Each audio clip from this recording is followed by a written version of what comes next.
할렐루야.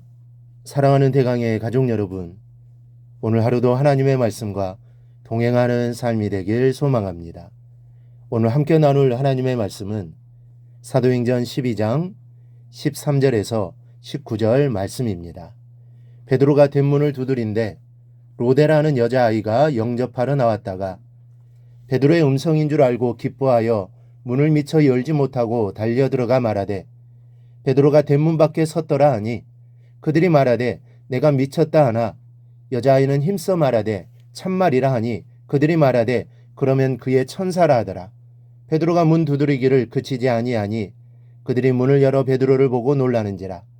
베드로가 그들에게 손짓하여 조용하게 하고 주께서 자기를 이끌어 옥에서 나오게 하던 일을 말하고 또 야고보와 형제들에게 이 말을 전하라 하고 떠나 다른 곳으로 가니라.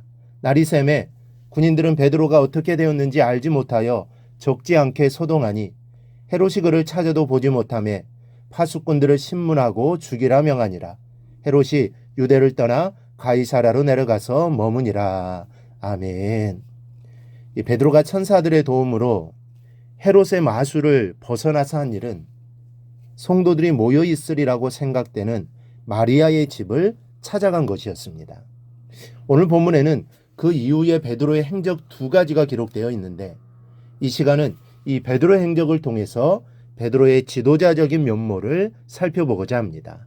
첫째는 자기가 탈출에 대한 자세한 소식을 야고보와 형제들에게 전하라고 지시했습니다. 중요한 것은 무엇 때문에 이러한 지시를 했느냐 하는 점인데 여기에 지도자로서의 베드로의 면모가 숨어 있습니다. 먼저는 형제들의 불안을 제거하기 위함이었습니다. 이 생각해 볼 때 당시 초대교회 지도자들에게는 두 가지 불안이 있었다고 생각됩니다. 하나는 베드로가 죽을 것을 염려하는 불안한 마음이었고 또 하나는 자신들 역시 이미 순교한 야고보나 투옥되어 있는 베드로처럼 헤롯에게 해를 받을 것을 염려한 불안입니다. 따라서 이러한 불안을 이해하고 있는 베드로는 자신이 안전하다는 소식을 전함으로써 우선은 불안해하는 형제들을 안심시키고자 했던 것입니다.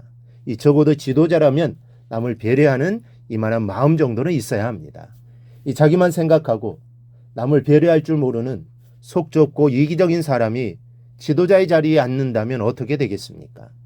분란이 끊이지 않고 불화가 그치지 않다가 어느 순간 그 단체 자체가 무너지고 말 것입니다.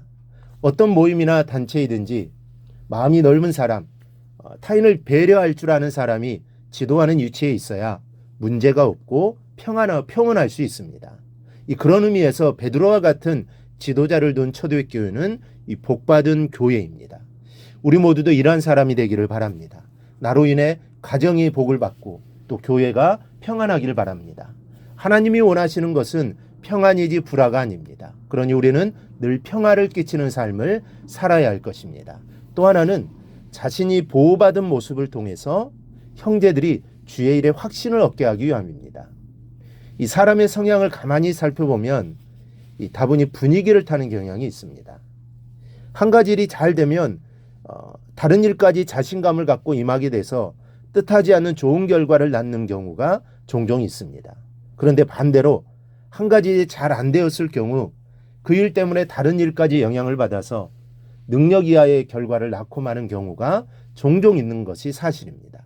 이 때문에 베드로는 지금 자신을 하나님이 천사를 통해 지키시고 보호해 주셨다는 사실을 알림으로써 형제들 또한 그렇게 지켜주실 것이라는 확신을 주는 것입니다. 그래서 하나님의 일을 하는데 핍박이 두려워 사지 못하는 경우가 발생하지 않도록 조치하고 있는 것입니다. 그러니 여러분도 하나님의 은총과 은혜를 경험한 사실이 있다면 그러한 사실을 알리고 나눌 수 있기를 바랍니다. 그렇게 함으로 다른 성도들에게 용기를 줄 수 있고 또 힘있게 하나님의 일을 감당할 수 있는 긍정적인 영향을 줄 수 있는 것입니다.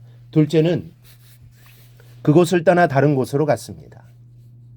사람이 때로는 위험을 감수해야 할 경우가 있습니다.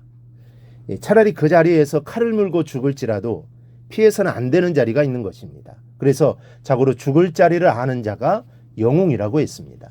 그러나 무모하게 위험 속으로 일부러 뛰어드는 자는 바보입니다. 더군다나 남까지 위험하게 하는 것이라면 그 사람은 무책임한 사람입니다. 예를 들어 음주운전하는 사람이 바로 무책임한 사람입니다. 위험한 줄 뻔히 알면서도 또 사고를 내면 무고한 사람에게까지 피해를 준다는 사실을 알면서도 음주운전한다는 것은 상식 이하의 사람이거나 아주 질 나쁜 사람이나 할 수 있는 일입니다. 베드로는 그 자리를 즉시 피해서 다른 곳으로 옮겼습니다.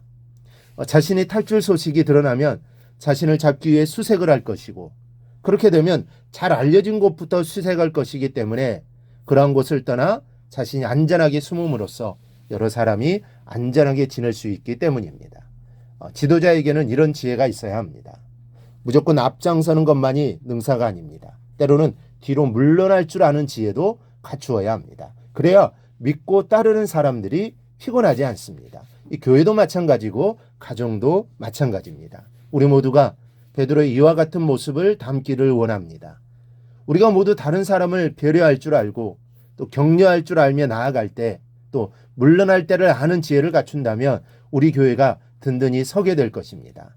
또 그런 자세를 갖고 산다면 여러분들이 꾸려가는 가정이 참으로 복된 가정이 될 것입니다.